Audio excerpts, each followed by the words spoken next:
Stage left, the audience rises and holds their breath.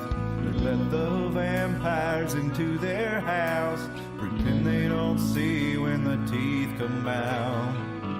Put a band-aid on their throat.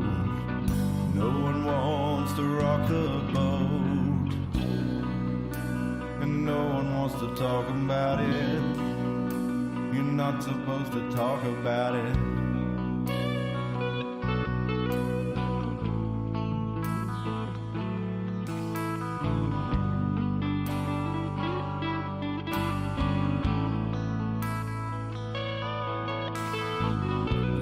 Rises and the players come out. Webs of light spinning from their mouths.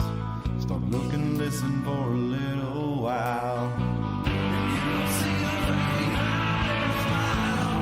Pay no attention to the men behind the curtain. Just look away when you see the blood spurting down to a steady drip. I promise to leave you a little bit. Drink tomorrow. I love the taste of your terror and your sorrow, bathing in your blood.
Hello, everybody, and welcome to the Iron Mountain Hour. Now that we have that sorted out, I am Cliff. It is Sunday, October the 15th, 2023. I'm joined by Dustin. We're coming to you live from Carter County, Tennessee, here in the middle of the Iron Mountain. For some reason, the computer just decided it would default the audio back to the original device rather than the one that we've had it set on, for...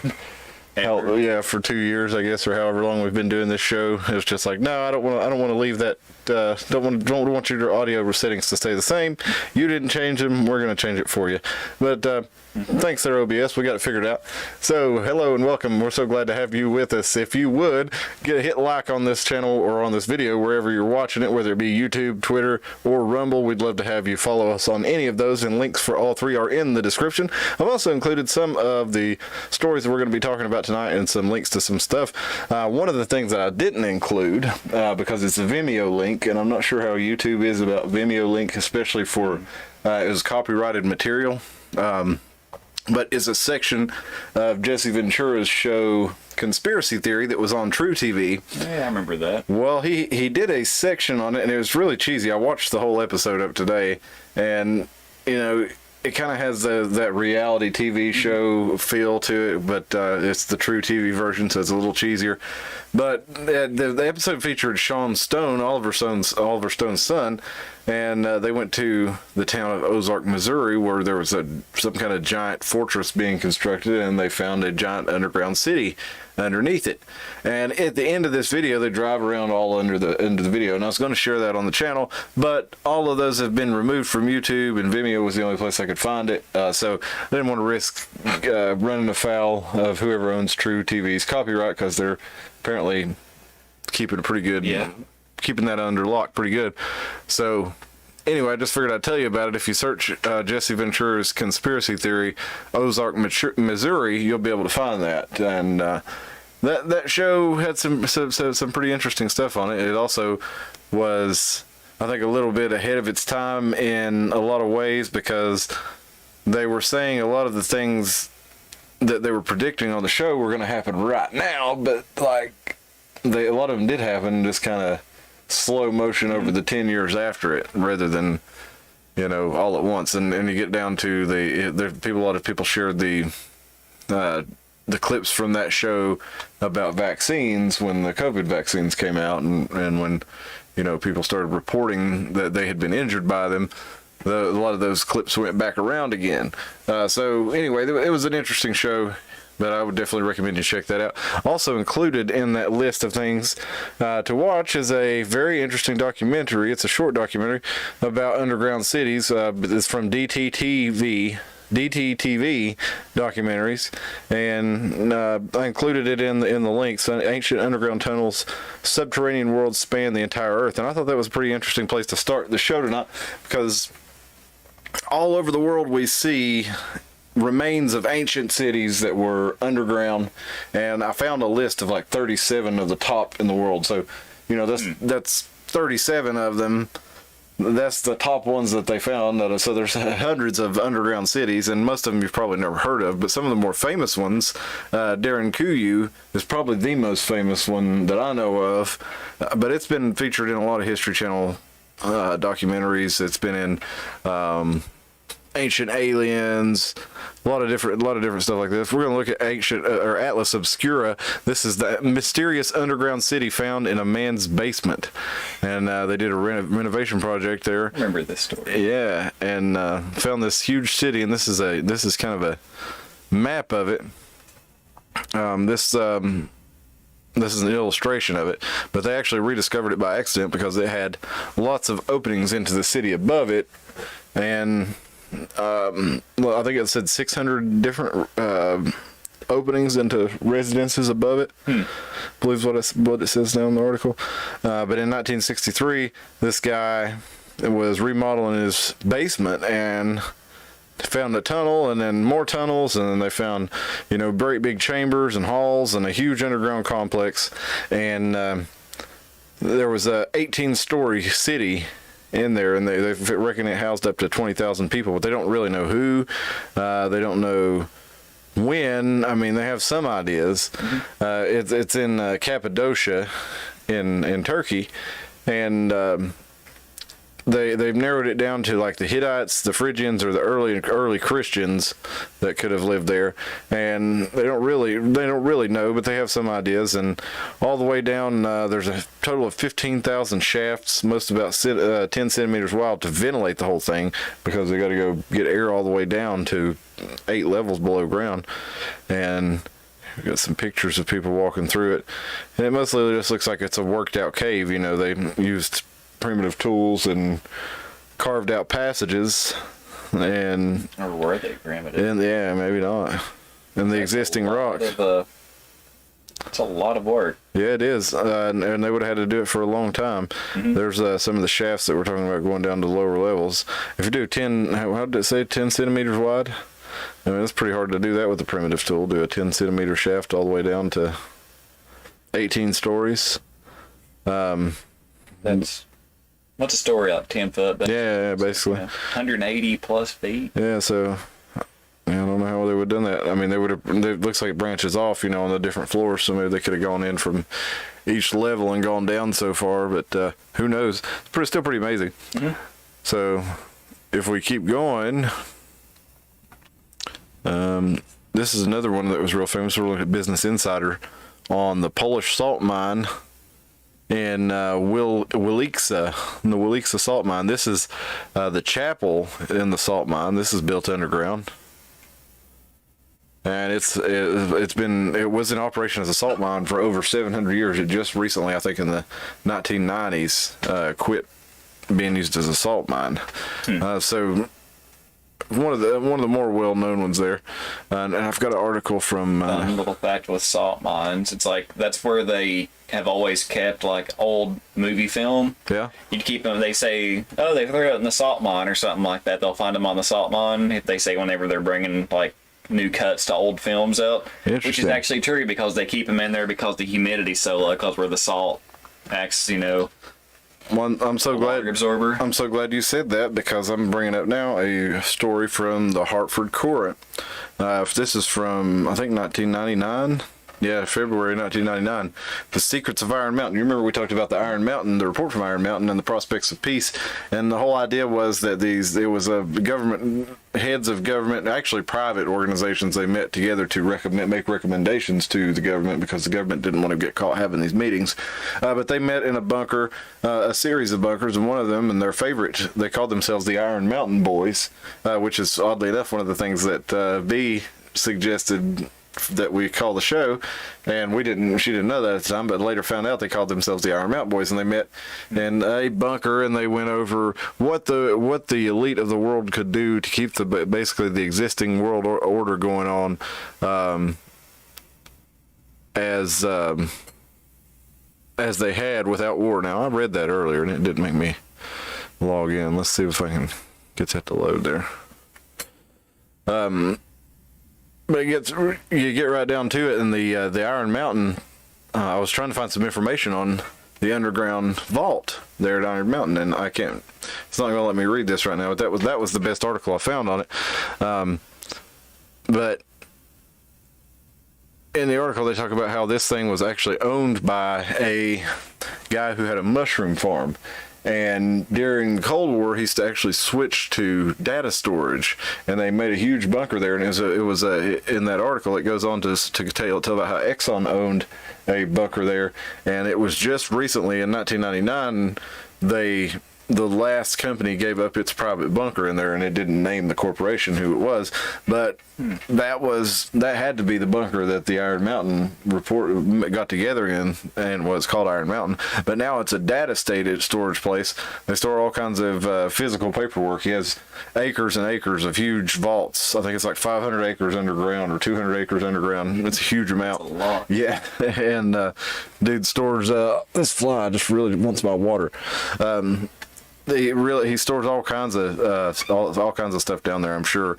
But it's kind of like, oh well, you were renting your space at the government bunker. You're storing data for, who God knows who, people who need to store it in perpetuity, is the idea. And so he's probably a pretty powerful guy to own that. If you see the trucks going around here that say Iron Mountain, and they say like paper shredding and stuff, data security, that's the kind of thing they do. But the reason I had that brought up is because I was going to show a few different military bases, so we'll get into that one a little bit later. But Kind of fun. Do you also see the meme that's recently been going around that was like to paraphrase it, it's like, what's something weird about like American history? It's like every 20 years or so the government comes out and says, yeah, we did that. What are you going to do about it? yeah, yeah, they really do. Yeah, I'm just waiting on the 9/11 to drop any time because the Kennedy one is taking longer. But most of them, yeah, it's pretty accurate. The Kennedy one, they've really held on to that one, even though nobody who's actually seen the files has reported on it, but a guy who reviewed the files was interviewed by Tucker Carlson and basically said everything we know about history is a lie and that the government killed Kennedy. So, I mean, he was anonymous, but at the same time, it's like, if you're willing to put that out there on your show, I mean, you must have pretty strong confidence in the source. So, you know, take it for what it is. But when you're a newsman and you break people's confidence in you, they won't listen to anything you say anymore. So you kind of live and die by if people believe what you say. Like as soon as Brian Williams, you know, was talking about getting shot at, you know, having rockets shot at him in a helicopter and stuff, NBC was like, all right, nah. Well, they put him over to MSNBC. So they're like, yeah, you can't be the main anchor anymore if you're going to get caught lying, if you're going to lie blatantly. This is a picture inside the King's Chapel there in the salt mine. That's why you never listen to the people reporting live on the Weather Channel, because you see like all these things where all those are hoaxed out. Oh yeah, they got a lot of those, and they like put big fans up in front of them and dump water. It's like you see someone else filming it, and it's like they're making this big stage, and someone's like, yeah, and they're pretending they're blown away, but there's a guy in the background. yeah, guy in the background with like shorts and a boonie hat on walking through. Yeah, or a little old lady, you know, just cruising through the background. But that's the Lost Supper there at the St. Kinga's Chapel, and that's near Krakow in Poland. And here's. You wonder, it's like, I wonder if there's more to stuff in Poland than what, you know, they lead you on to believe. Because why is like, you get 2 world wars and they've gotten shit on hardcore. Yeah. Yeah, I don't know. Maybe. It's like, is there something, you know, something special? There's something special like under Poland, like, you know, like, you know, stuff like this. Or... I don't know. But you're right. That was, I mean, that was how World War II kicked off, and it was World War I. Poland kind of got caught in the middle of everything again, and in both cases, Poland wasn't really even the target per se. It's just like, what if we happen to accidentally, let's go into Poland, not accidentally necessarily, but yeah, you're right. It's a good. I mean, it's a very important strategic place as far as, you know, being right in the middle of Eastern and Western Europe. You know, right there on the Black Sea. It'd be pretty important strategic place to hold. But I don't know. Dalton's with us at least. What's up, Dalton? Glad to have you in the chat. Glad to have you last week too. I'm sorry I didn't see you till later on in the show. Got a stiff clip and a bustin' Dustin. That's right. No Slim Tim. We got a buddy who's a bass player, and he used the stage name Stiff Burton. Thought that's pretty good. Stiff Burton. Oh, where's my other windows at?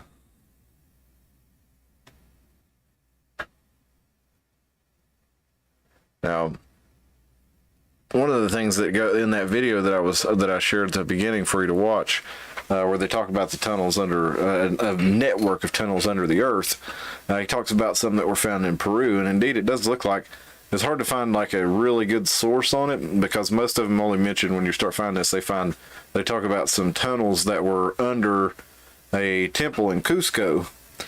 And if you look a little bit more into this, you find that there was writing from archaeologists in the 60s that say some of these tunnels actually went thousands of miles or hundreds of miles all the way up down from Peru, up from Peru all the way down to Chile. and I think it was like 900 miles tunnel, and you find that in several different writings. Well, they go into that in the into the documentary that I shared from DTTV, but they also I came across something I was reading. I forget what this even came from, but because I just screenshotted it and sent it to myself. But he talks about the book. Dr. William Montgomery McGovern. He was one of the ones who actually explored these things. And he talks about near the fortress at Sacsayhuaman are several strange caverns reaching far into the earth. Here altars to the gods of the deep were carved out of the living rock, and many bones scattered about to tell of sacrifices which were offered up here. The end of one of these caverns, Chicana, has never been found. It is supposed to communicate by a long underground passage with the Temple of the Sun in the heart of Cuzco. In this cavern is supposed, and with good reason, to be hidden a large part of the gold treasure of the Inca emperors, which was stored away lest it fall into the hands of the Spaniards. But the cavern is so huge, so complicated, and its passages are so manifold that his secrets have never been discovered. And there's rumors of, people having found their way into it and actually come out with a bar of gold, but they both supposedly died. And you hear the story a few different places on the internet as you start searching that around. So it could be one story that somebody just heard, or it could be, it's an actual legend where it actually happened. Or if it is like a, legit tunnel, especially in South America with the humidness and stuff, there could be some sort of weird mold or something down there, and the people actually got down and got it, but then, get some sort of weird ass pneumonia and die. Did you ever see the Unsolved Mysteries where they talked about there was a mysterious city of or a mysterious library of gold books under the river in the Amazon? It's like somebody who was swimming along, and he's swimming to a cave, and when he was a kid, and he went in there, and there was all these golden books and all kinds of different treasures and stuff, and he never could find it again. But apparently somebody had uncovered something from it, and that was why they brought it back on Unsolved Mysteries. But that was years ago, so I don't remember exactly. But that one kind of always stuck with me. But here's a different one, kind of different style. This is the underground city of Burlington, and Hey, Spill. What's up, Spill? Glad to have you in the chat. Spill giving us the yo. Missed you. Glad to see you last week. Burlington. This is in a 35-acre underground city, which is huge. 35 acres, 100 feet beneath the city of Corsham in England. The Burlington Bunker was built in the 1950s from a series of existing tunnels and stone quarries. So this 100-foot deep city that they built in Burlington, existing tunnels and quarries they already used. So man has been on the earth for a long time, and we've been digging down apparently for a long time too. And so it's led a lot of people to speculate why so many of these old cities were found underground. Were they hiding from something? A lot of people said they were hiding from a flood. And I was like, well, does that really make sense for them to hide underground, to hide from a flood? Some people said maybe they were hiding from fallout from an ancient nuclear war. Some people said they were, hiding from the atmosphere not protecting them from the sun's rays after a pole shift. So a pole shift is a pretty regular occurrence on the Earth. It happens every so often. Mm-hmm. And I think, what is it, 33,000 years or something like that? It's not even that infrequent, is it? Don't think it. I've got it pulled up here somewhere. One of these things I have pulled up. Maybe I just emailed it to myself. They yeah, here it is. Tracking changes in Earth's magnetic poles. This is from the National Atmospheric and Oceanic Administration or Association. Oceanic and Atmospheric Administration. There we go.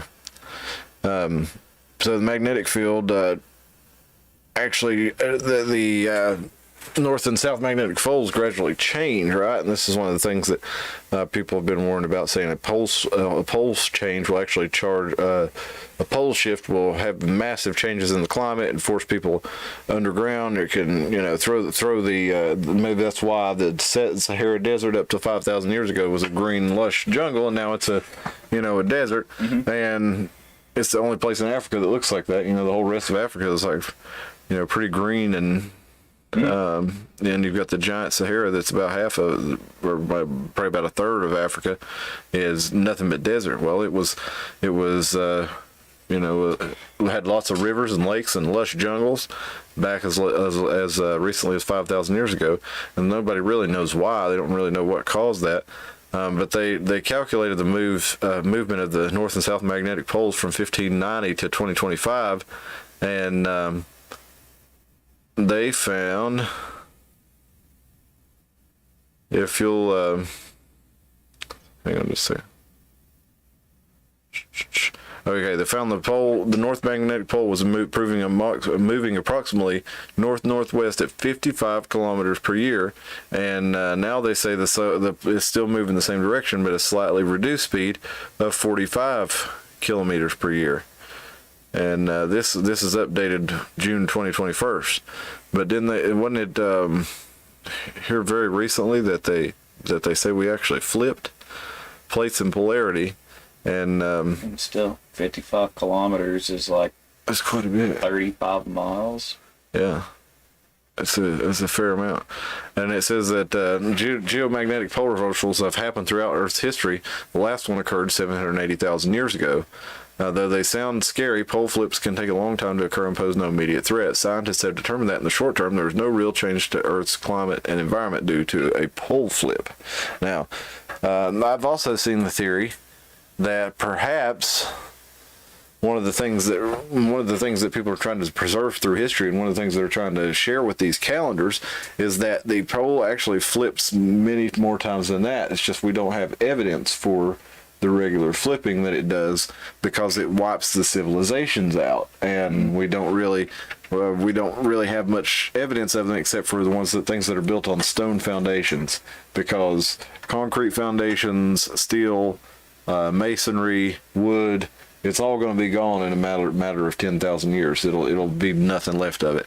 If you ever watch the history show The Life After People, they show you how quickly everything we have right now would be gone. I mean, you look at some abandoned stuff that's been abandoned for like 20 years, and it's already starting to get pretty gross looking. I see houses all the time that are 10 years old and are in really bad shape already because of water issues, or airflow issues, or erosion issues, and 10 years is not much at all in the grand scheme of things. So you think unmaintained structures, and you just look at how they find these ruins all over the world. They'll find ruined cities, ancient cities that just nobody even knows they're there, because they're just covered in dirt and jungle, and these are made out of solid stone. So if you imagine one that's made out of, well, you got some skyscrapers. Well, it's not going to take that long for the skyscrapers to weaken and fall, and then when they do, they're just going to be totally grown over. The oxidation is going to cause all the steel to just turn to rust, which will just turn to dirt, and it will make iron-rich soil. You'll have different kinds of wildlife inhabiting it and burrowing in it, and you'll have plants growing in it, and you'll have all kinds of different factors that will cause it to degrade into nothing. Like pretty much all of South America, it's like there's so many pyramids and so much remains of different civilizations that even like they walk past them for like hundreds of years, and they're like, it's just a mound of dirt, and then they're like, oh wait, this is actually a gigantic pyramid. Spiel says there's supposedly a giant underground city under Shasta. Let's see, is it Mount Shasta? Legends of Mount Shasta.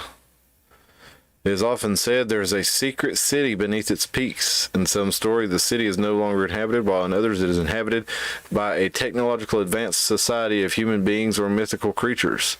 And that goes back to the Native Americans, the Klamath people.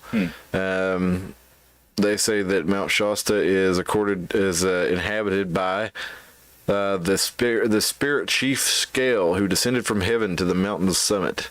And Scale fought with the spirit of the below world, Lao, who resided at Mount Mazama, by throwing hot rocks and lava. And it has some reference to Lemuria. Mount Shasta has been a focus of non-Native American legends, centered on a city called Telos. That's the hidden city of advanced beings from the lost continent of Lemuria. And it grew after offhand mention of Lemuria in the 1880s. And in 1899, it says, according to Wikipedia, Frederick Spencer Oliver produced a dweller on two planets which claimed the survivors from a sunken continent called Lemuria were living on or in Mount Shasta, and says they were living in a complex system of tunnels beneath jeweled walls and fur-carpeted floors within the mountain, and occasionally were seen walking the surface dressed in white robes. Interesting. And apparently that would fall to see with a lot of the honeycomb earth stuff as well, because there's supposed to be inhabitants in the earth that were stuff like that. And a lot of like Saturn worship people that lived in those big cavernous how about this regions. According to the Count of Saint Germain, I've heard of this guy. This became the IM religious movement, and it also was incorporated into numerous occult religions, including the Summit Lighthouse, Church Universal and Triumphant, Love Has Won, and Cryon. And it's kind of a new age. The Church Universal and Triumphant cut. Love Has Won was started in 1975, referred to within the group as Mother God, who's Amy Carlson. And it only had between 12 and 20 full-time members.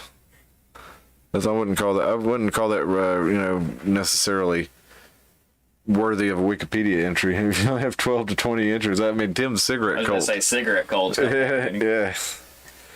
But this guy Lee Carroll is apparently an American channeler, and he's authored books on channelings from an entity he calls Cryon, and talks about the indigo children that I guess live in that mountain. So wow, thank you, Spill. That's very interesting.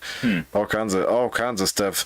A deep subject deep beneath there, Mount Shasta.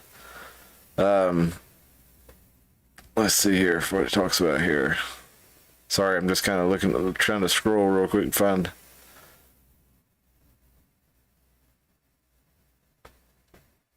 I don't see much else on it other than going more in depth of what we already talked about. But apparently the Cryon is something who's been with the Earth since the beginning and belongs to the same family as Archangel Michael. Okay. Spill says, she says my Shasta again, trying to top Mount Shasta, as if to, show us that her phone changes everything the minute she pushes send. So we get you there, Mount Shasta. We figured her out. So that's pretty weird, dude. I wonder what it is about that particular mountain. It's a shisty place. Yes, it is. Boom. So let's look at this other one here real quick. Orvieto in Italy has an underground city. It's like 1,600 different tunnels, or 1,200 different tunnels and grottos and galleries, and they were using it as bomb shelters in World War II. So pretty interesting. A lot of these places that we're seeing that are modern or used in modern times were used as bomb shelters or bunkers. So kind of makes you wonder if that wasn't similar to, maybe the same thing that they were being used for in the past, because we had ancient cities built on top of the ground at that time. It's not like, that was the only way they thought to build them. Oh, we'll dig underground, but of course, Petra. Maybe it's... Everybody's seen that from Last Crusade. Mm-hmm.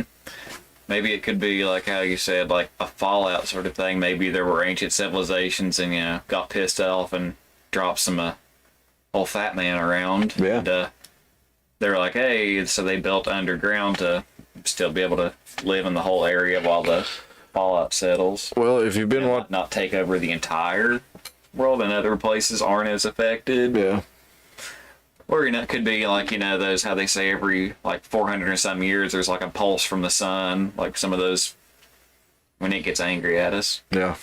Big cosmic And it could be one burst. of, they could be some of those real heavy ones that have like scorched things. And Well, there's I was watching the Y-Files, and he talks about how they found a layer of Earth, and I can't remember exactly where it is, but it's evidence of nuclear fusion that went on for 500,000 years, and so in order for this to happen naturally, the conditions would have to be like, I mean, it's almost impossible to have fusion or fission without setting everything up perfectly. One of the things that they go into in the video is you have to have completely clean water. It's got to be completely distilled and pure. It can't have any minerals or impurities in it, or the fission process won't work.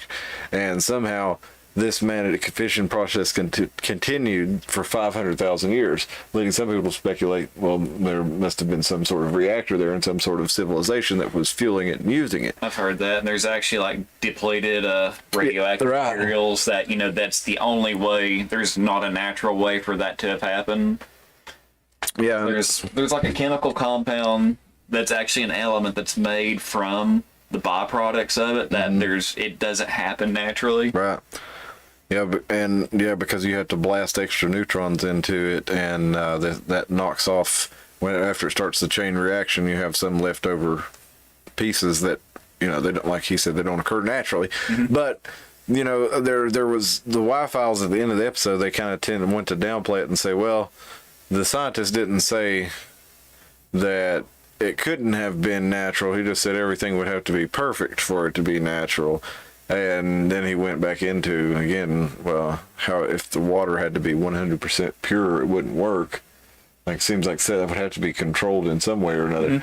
I mean, even if it were distilled and you had it in something, in a natural occurring environment, it's like it would become impure. Yeah, Because of just how water works. I actually toured. My brother works at a nuclear energy facility, and I was able to tour the facility, and the amount of water filtration that this place has is insane. It's like the main thing that you see going around this place is like, oh, what's that pipe do? Oh, that carries water from this place to that. Oh, that carries water from this place to that. They've got just water, and moving it all over the place. And when they purify it, like I forget how many gallons and stuff they can purify. It's like a mega, like 200 gallons a minute or something they can purify, and then like through reverse osmosis even. Like, so that's insane amount of purification. But they run it through multiple layers of filtration before they ever do the reverse osmosis process. And that's, like I said, it's the name of the game, to keep that water clean. So modern facilities still require it, and if anybody was splitting atoms, millions in years, actually I think I said it's like billions of years ago, like 2 billion years ago. Like, but if you really think about it, if I like the way the guy on the Y-Files explained it. He said, there's probably ever so often there's some archaeologist who finds evidence of like a nuclear reactor, and then he says, well, there's no other evidence of it, so we can't believe that it actually happened. And then his civilization, meanwhile, leaves the same evidence, and long after he's gone, somebody finds just traces of that civilization, and they're like, well, we don't find any buildings, we don't find anything else, only things that don't happen in nature. So it would be really hard to find anything that was left behind by people longer ago than the stuff we find. I think some of the oldest stuff we find as far as structures, like 50, 60,000 years ago, and it's kind of stone stuff. It's rudimentary. We find cave art that old, but that's really about as old as we can find things that are still intact. And I mean, just time is just going to destroy everything. So I think unless these secret societies really are passing down a book that has all the history of the world in it or some way. Maybe, that's kind of, I think that's the way they see themselves, is protecting the secrets of history and humanity. But unless that's really happening, we're just never going to know. But there's lots of rumors of societies and civilizations for, hundreds of thousands of years ago, in different religions all around the world, different mythologies.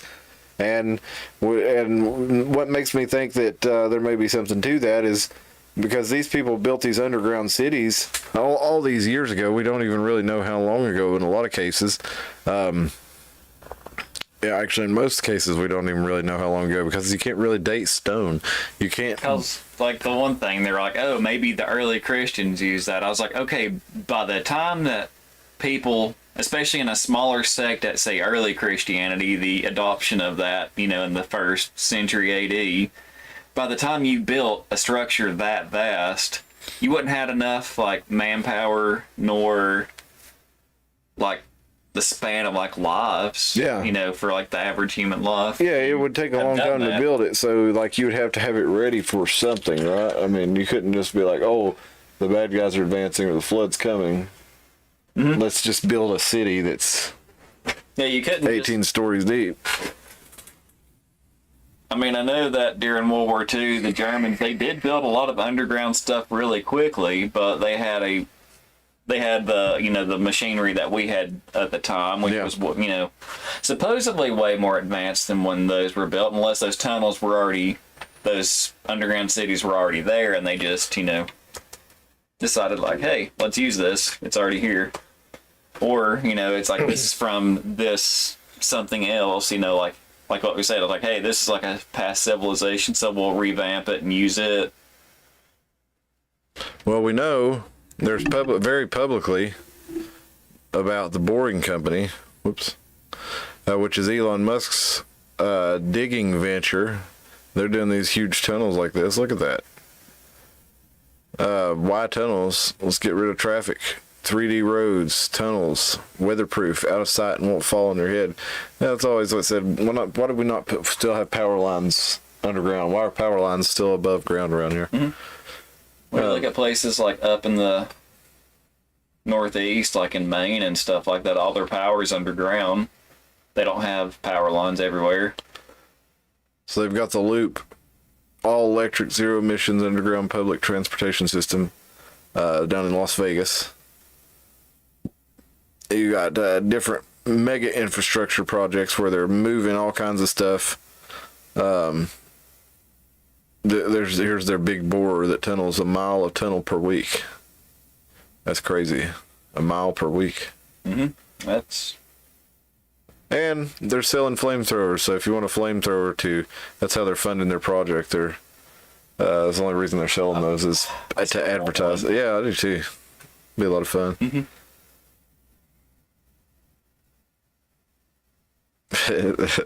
That's a heck of a promotional opportunity, huh? Let's get on board. Let's join the Boring Company. But we know that there's definitely a lot of boring going on, a lot of underground stuff. Let's look at some deep underground military bases. So you're not bored with the content. That's right. And these are kind of the well-known ones here. Who runs them? Well, this one just depends on the operation. But this is Mount Weather. It's run by FEMA now, and it's in the Blue Ridge Mountains north of here. I think it's about 100 miles or maybe a little less west of Washington, D.C. And that's the bunker that Cheney was actually running the show from during 9/11. He was at Mount Weather. That's probably one of the most famous ones that most people know about. And it was a secret location until there was an aircraft that crashed there in the 60s, and the reporters were being made to leave the area, so that was how they actually found out where it was.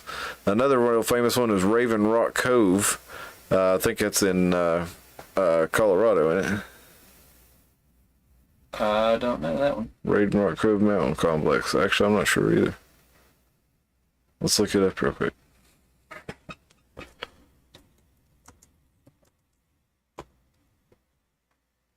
Raven Rock Cove. Well, that might probably not be it. That's in Tennessee there. Raven Rock Cove. Here we go.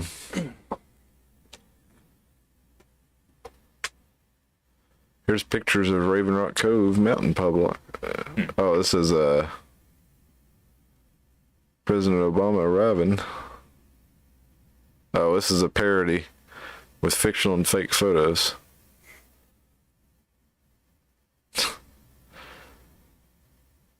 Okay, it's at Camp David. Site R. Okay, so it's in Pennsylvania. Okay. So that guy, I guess, has his parody website links to this, and then we got the layout of the place there, and that was released by a Freedom of Information Act. He's got some aerial photos. The tunnels going under the ground. So that's definitely Just like a weird hypothetical thought. You know, like, I feel like an underground city or underground architecture would be good for the Midwest. well. You know, they get tornadoes so often. It's like, why didn't you, have like hubs to go into like your homes or something like that, and maybe have some sort of structure, but you have the main chunk of your stuff underground? I don't know if there's just something less feasible about it or something, but I was like, it would make sense in like the Tornado Alley areas. I've always thought that. Well, that like I said, in the Ozarks over there in Arkansas and stuff, that'd be right in there, and you've got a large cave complex underneath there. Pretty much anywhere in Arkansas, Missouri area, there's caves underground, a lot like around here. Mm-hmm. So let's look at a couple more military bases. We got Cheyenne Mountain. That's a pretty famous one there. Yeah. And that's near Colorado Springs, and has the Peterson Air Force Base, and I think there's a Space Force base in there, and I think it's a lot of cyber stuff, which I think is what Space Force really is. It's a lot of cyber stuff. The mountain is granite, and there are 6 tunnels that lead to the facility, and the tunnels themselves are 3 stories tall. It's strong enough to handle nuclear bombs and electromagnetic pulses, and the doors are over 3 feet thick. And it's in the one in Independence Day, as that's actually, they film at the Cheyenne Mountain on there. I'm sure they don't show anything sensitive or that they're not supposed to, but it is in the actual movie, and it's in. And also the for the series of Stargate, like the SG-1 and all that jazz, that's where it took place at their base. They based it in Cheyenne. Well, this one's not an underwater military base, but the Aquarius Reef base, and there was a sea lab. Did you know that there were like 4 sea labs? Pretty wild. We won't get off on that tangent tonight because that's a whole other thing. But B showed me some of that stuff. It was pretty wild. What I was trying for is I found years ago a story about the Egyptians actually damming up the Nile and building a base under part that they dammed it up, and where they protected a lot of treasures there. And they actually undammed the Nile and left people in it, and they had it set back up where they could dam that section and pull the water away from it so they could access the base, but I could not find anything about it. So it might have just been in a story that I read, but anyway, that's what kind of got me looking at all this stuff, and I couldn't find that story, and I kept coming across these other things. And next thing you know, I'm wondering about all these booms that I'm hearing, because tunneling been making a lot of booms. If you go on Scanner Feed, and I've just searched booms in Scanner Feed, I've noticed I've been following this page for years, and they've had a lot of posts about this. Well, October 1st, Big Stone Gap, Virginia, 3 loud booms, boom, boom, boom, and the Big Stone Gap area a few minutes ago. An explosion was just heard in multiple parts of Big Stone. Come across the scanner. Any idea what that was? There they go. The mystery booms, though, from January 4th, 2022. This guy's a meteorologist, reporting on a loud boom and shaking. No seismic activity. So, he said he would theorize an explosion or a sonic boom from an aircraft or a meteor that burned up. Nothing. Satellites didn't detect a flash. So what is this boom? Here's a map of some of the recent mystery booms. This is from April, and they kind of tend to be like going up 11 heat, don't they? Mm-hmm. Well, here's a couple down here in Unicoi, but yeah, 321 goes on up here. So anyway, all the way up here, and then up here in Wise and Coburn, over here in Kingsport, kind of around the Tri-Cities area. Here's more for Johnson City from Martindale off South Rome. Strange booms from 2022, January. Here's March 3rd of this year. Strange booms, Jonesboro. March 29th, big booms. Let's see if we can hear.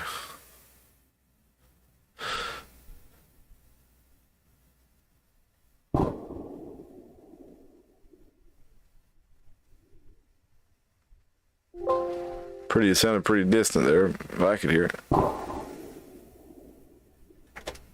Let's make sure y'all can hear it. Yeah, y'all should be able to hear it. More stories. January 4th. That more particular booms. one could be, that almost sounded more like rifle fire. It could be anything. Yeah, hard to say. But April 18th, 1:30 in Morristown. 2 huge bangs that shook the house. Rifle fire ain't gonna shake the house. Residents await the nightly mystery booms. But I went back to Scanner Food, and I found all the way back to 2014. Oops. Oh, it's because it's mobile.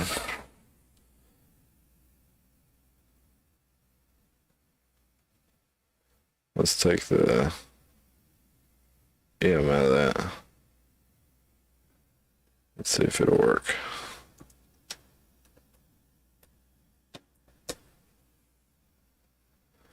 Not fair.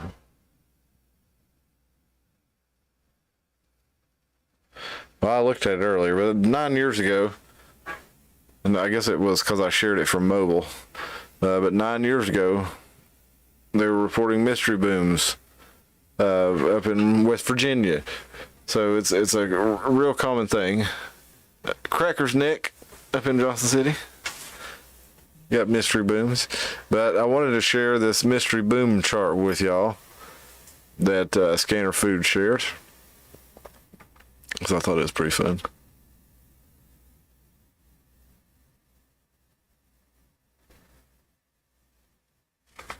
As soon as I can find it. I got so much stuff open here. There we go.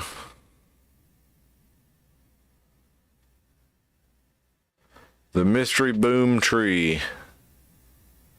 Here's the questions you ask yourself if you hear a mystery boom. Man, this is quality is terrible. It was not bad on I looked. There we go. Content. Yeah. Here we go. Did you hear it yourself? Yes. Did you feel it? Yes. Hear any gunshots? Yes. Well, it was likely tannerite. Did you hear any gunshots? No. Was there a bright flash before the sound? Yes. Is it raining? Yes. Well, it was likely lightning. Was it not raining? Did your lights flicker on and off? Yes. Well, it was likely a transformer or arcing protection gear engaging. Arcing protection gear. Do your lights flicker or go off? No. Do you live near an electrical substation or large power lines? No. Tell us more, please. If you live near a quarry or construction, well, that's probably blasting. If you hear a jet after the boom, well, it's probably the jet, if it's a sonic boom. But if you see the jet, they still want to talk to you because they like to post those and see it when the jets go by. So they...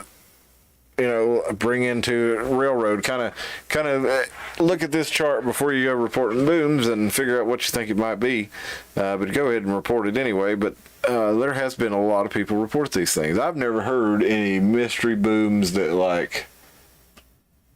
were 100% that was something that I couldn't explain to something else. Yeah, That's pretty logical. I mean, I've heard big booms and stuff, but never anything where I was like, there's no way that was not like tannerite or. There are people around here that like to shoot off cannons, like legit like old school cannons for some reason.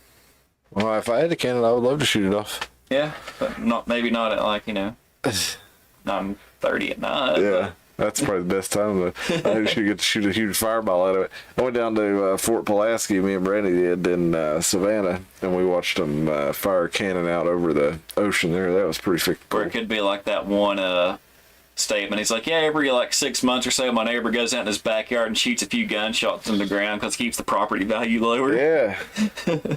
Maybe that's what they're doing. Yeah, just gotta scare the yuppies away. Yeah. And keep all the new moves from Florida from taking over Roan Mountain. Yep. And also, it's like how they said something like, if you live near a quarry, it's like that was when I was doing that stint of that remodel over in Kingsport, because that store is really close to a rock quarry. And it's like, you'll just be sitting there, all of a sudden the store will just shake, and you're like, what was that? And the first time you're over there, like, oh yeah, there's a rock quarry nearby. Yeah. That's why the floors are all screwed up in that place. Yeah. And there's sinkholes everywhere. Well, before we take you out, I know that whole South Roan area got sinkholes real bad too. They even closed down the old Blue Jean factory all the time because they had sinkholes open up under it. And now it's the Ashley Academy. Before we get out of here, I want to show you this video, and there's all kinds of these all over, especially the Midwest. But if you look here, this is this guy, what's his name? Junior Honduras has shared this video, has taken this video of him driving his big rig into the underground tunnels in Springfield, Missouri. Now, like this is a lot of like what you'll see. That's a lot like what you'll see on Jesse Ventura's show, except this guy, he mainly just shows like parking and driving areas, I guess. Jesse Ventura finds like farming operations, railways, but you can see how big this place is. He's driving a big rig into it, and it's not even not even 40% the height of the dirt he's going into, and it's still going down. So he's continuing to descend under the ground. You can see that way it goes down.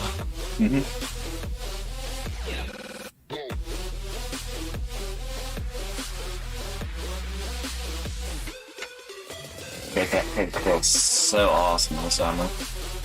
Or year round, because it would stay at 55 degrees year round. The Iron Mountain, apparently, it stays 61 degrees. A little warmer than ever. Yeah. And it's in New York.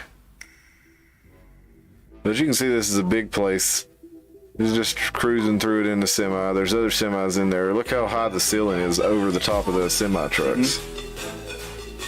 And this is a giant structure using the natural rock. They've obviously tunneled around and left some of the natural rock there for support pillars, and then poured concrete.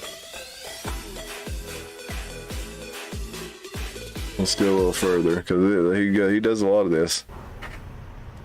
Even Democrats know Joe Biden is a disaster. Joe Biden is a disaster. A mess. They need a miracle. Let's see what happens when he pulls through here. A little bit further.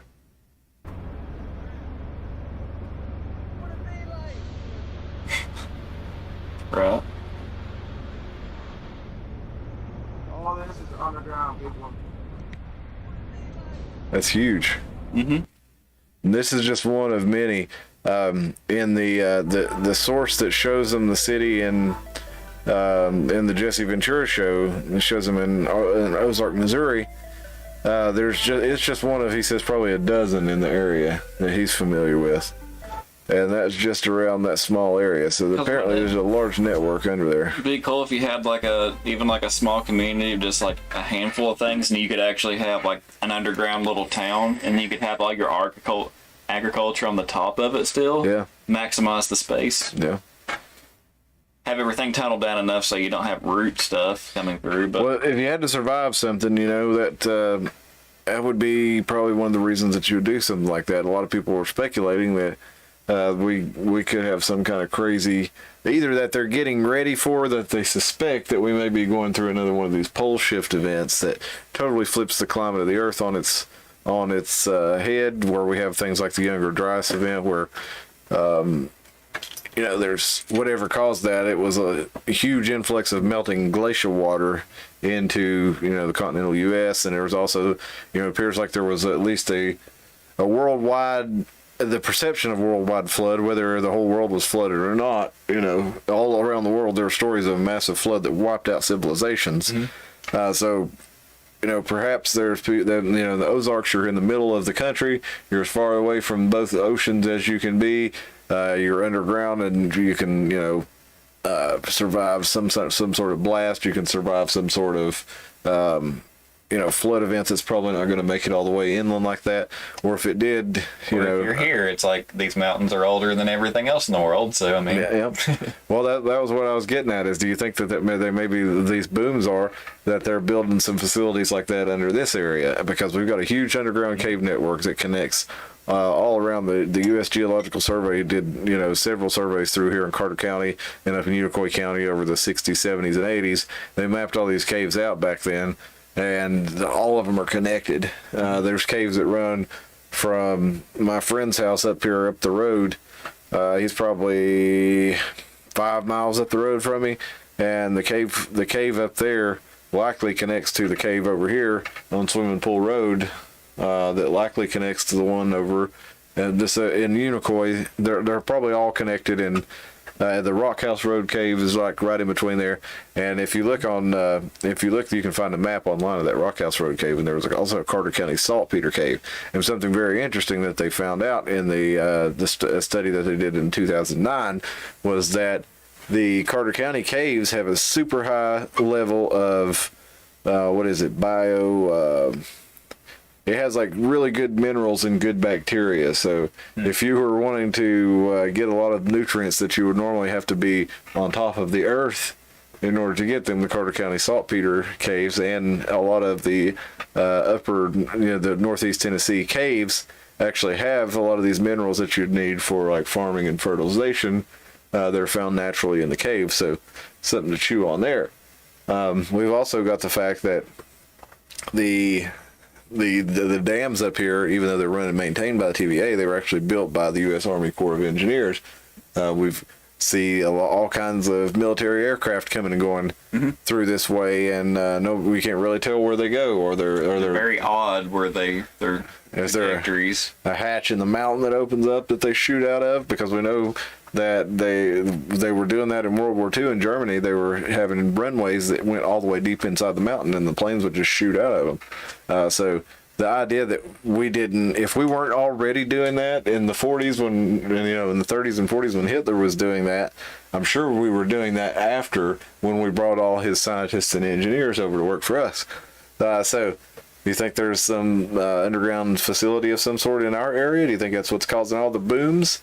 Spill maybe in your area too, in Mount Shasta? I think it's certainly possible. If I was a military commander and I basically had access to unlimited resources, I would probably put some sort of facility under the Appalachians.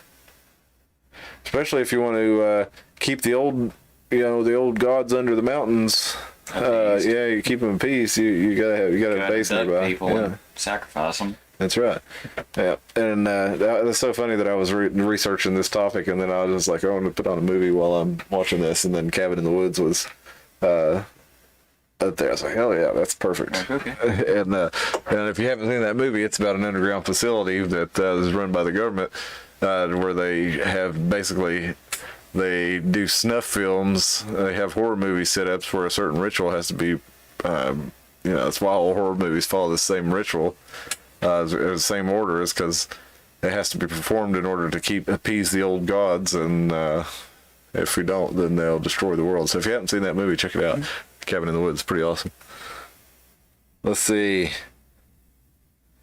Spill says she doesn't hear or feel anything here where she used to live. Well, if they've already got the Mount Shasta appears to be an ancient, if anything, it's an ancient facility, so yeah, probably wouldn't feel anything. But anyway, we're trying to keep it short tonight, and so we're going to try to keep these episodes about an hour long. So it's kind of hard to get all the information in there, but we like to give you a good start on it and have a little bit of discussion. We'd love to hear from you in the chat. Be sure and go and subscribe to this channel. Salt lick for the evening. That's right. Be sure and subscribe to the channel if you aren't already. Follow us on Twitter, on Rumble, on YouTube, and share this channel around with somebody else that you think might enjoy it. We'll get into some news and current events later on this week, and we will be back on Sunday, this coming Sunday. Right now, I have Moose Roberts on the schedule. Moose, counting on you.